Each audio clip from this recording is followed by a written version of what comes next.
Welcome back to Organized Crime News Weekly. This is the weekly show where we discuss the goings-on in the global criminal underworld. My name is Kiva Dottie. Before I start, I just wanted to remind anyone listening to please like, share, and subscribe so we can help grow this channel. Thank you very much.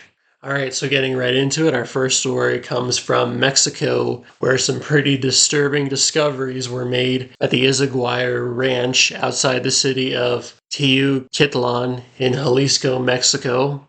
This occurred on March 5th, and these discoveries were made when an activist group went to the ranch after a tip-off about a possible mass grave. At the ranch, they found skeletal remains. Some of them were charred, and they were under a layer of dirt and brick slab.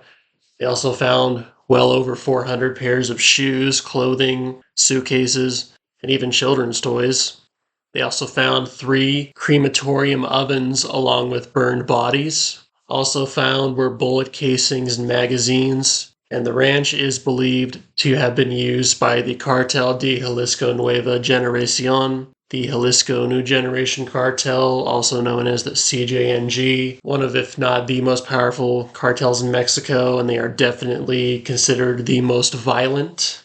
And it's believed that they use this camp as an extermination camp and as a clandestine training center for their soldiers who are often forcibly recruited through false job offers. And shockingly enough, this ranch was raided last September by the Mexican National Guard and the Jalisco Attorney General's office, but at the time they didn't detect any skeletal remains. So a pretty disturbing story. Reminds me of the stuff that happened with Los Zetas more than a decade ago. This is really a whole nother level of violence for the CJNG, something reminiscent of the Holocaust. But it's unknown for sure if the CJNG was responsible for this camp, but they have had a previous history of setting up these kinds of camps throughout this area. But this is definitely the one that's gained the most attention. But this just goes to show that even Mexican civilians are greatly impacted by the violence that these drug cartels hand out. There have been protests over the discovery of this camp in cities throughout Mexico, so it's definitely hit a nerve with many Mexicans. But sadly, camps like these are most definitely still in existence, and there's many more yet to be discovered, unfortunately.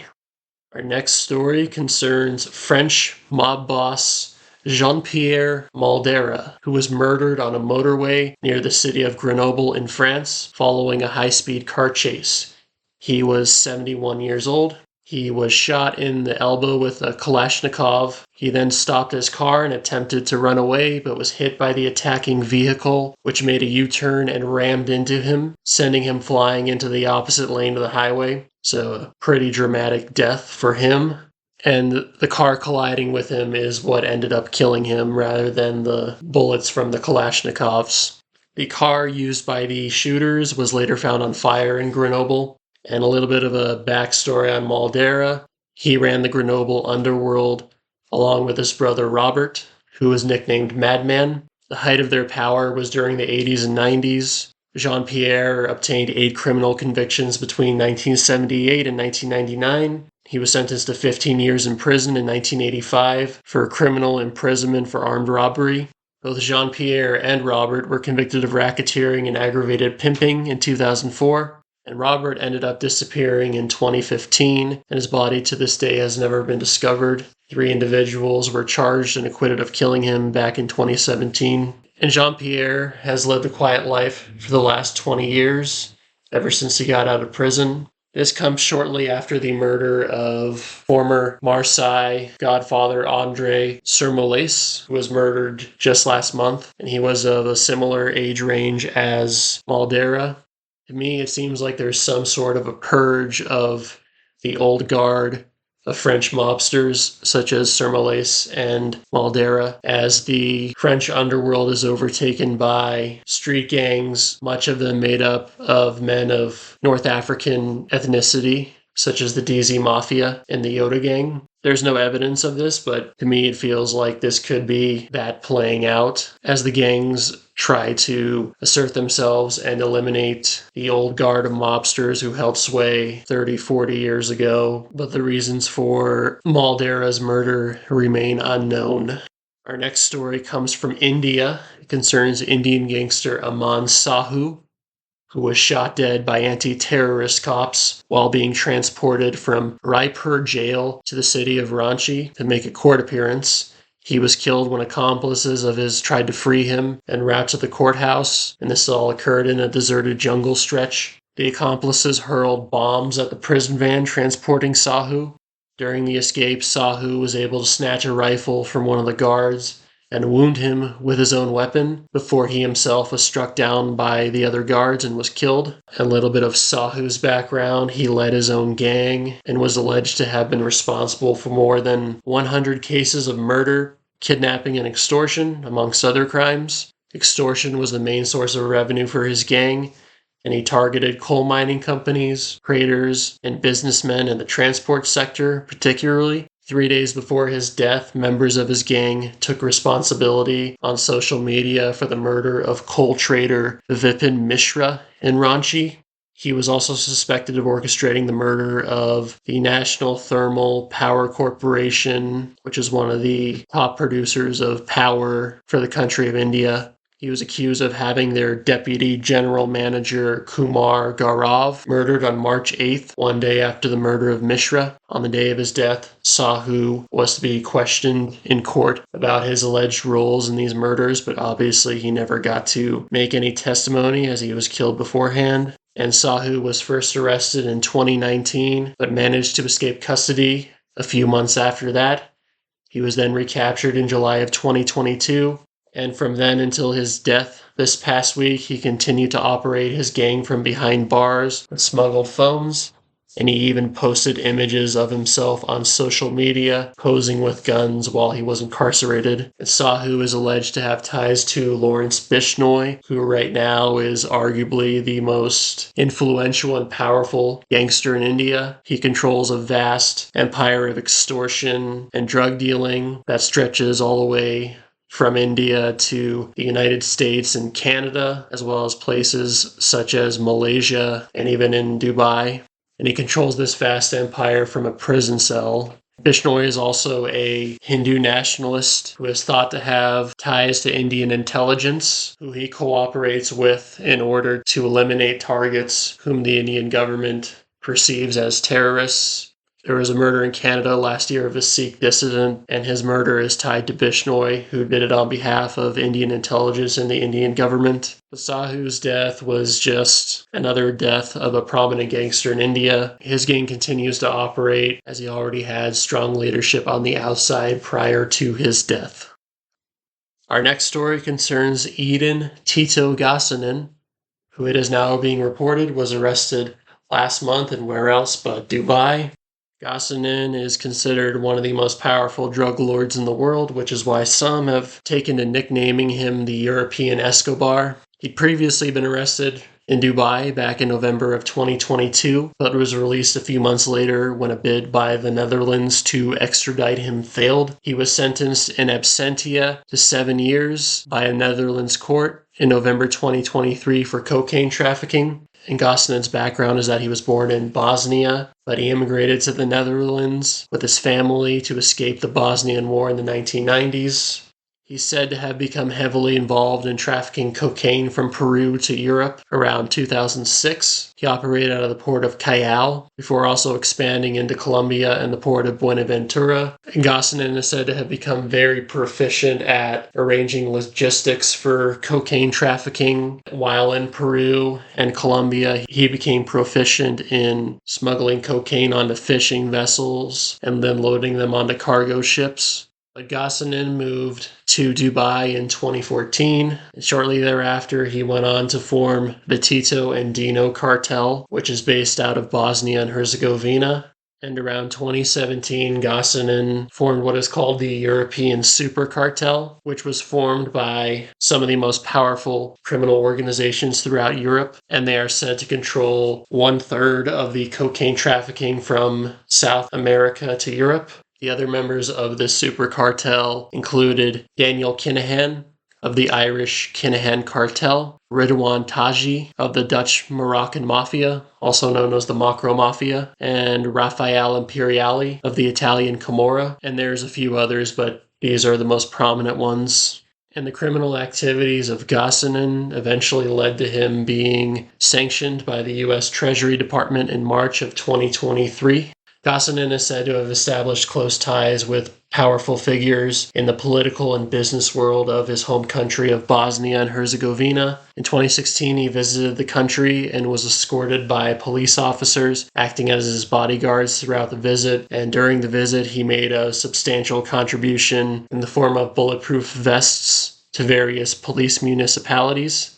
But the walls came crashing down on this corruption in April of 2024, when a massive raid was carried out in Bosnia that saw money and weapons seized and the arrests of 23 individuals alleged to have collaborated with the Tito and Dino cartel. Among the people arrested was the head of the Special Police Unit of Bosnia and Herzegovina, the acting director of the country's police directorate, prominent businessmen, and even the manager of the hospital in the Bosnian city of Zenica. The police officers who acted as his bodyguards during his visit back in 2016 were also arrested. A month later, Faith Cole, an honorary consul in Panama for Bosnia and Herzegovina, was dismissed for his alleged ties to Gossanen. The aftermath of these arrests and dismissals have revealed Gossanen's close ties to the NIP party, which is a center-right political party in Bosnia and Herzegovina. Gossanen is alleged to have provided support to this political party with contributions from his shell companies used to launder his drug proceeds. It is thought that Gossanen was trying to obtain enough political influence in order to overthrow the government, allegedly, which is pretty crazy. It sounds like he was trying to form some sort of shadow government with him as the puppeteer in the shadows, but nevertheless, pretty crazy. I've never heard of a story like this in organized crime. But Gossanen is now under arrest in Dubai. He is wanted back in the Netherlands to serve his 7-year sentence for cocaine trafficking. It's unknown if his extradition request will be accepted this time around, but we shall see. Maybe even the Netherlands will charge him with new crimes. Also, his co-conspirator in the European super cartel, Raffaele Imperiali, decided to cooperate with the Italian government back in 2022 and spill the beans on all of his criminal activities. So he may even reveal even more about Gossanen, as well as the rest of the European super cartel. But it remains to be seen what Gossanen's future holds.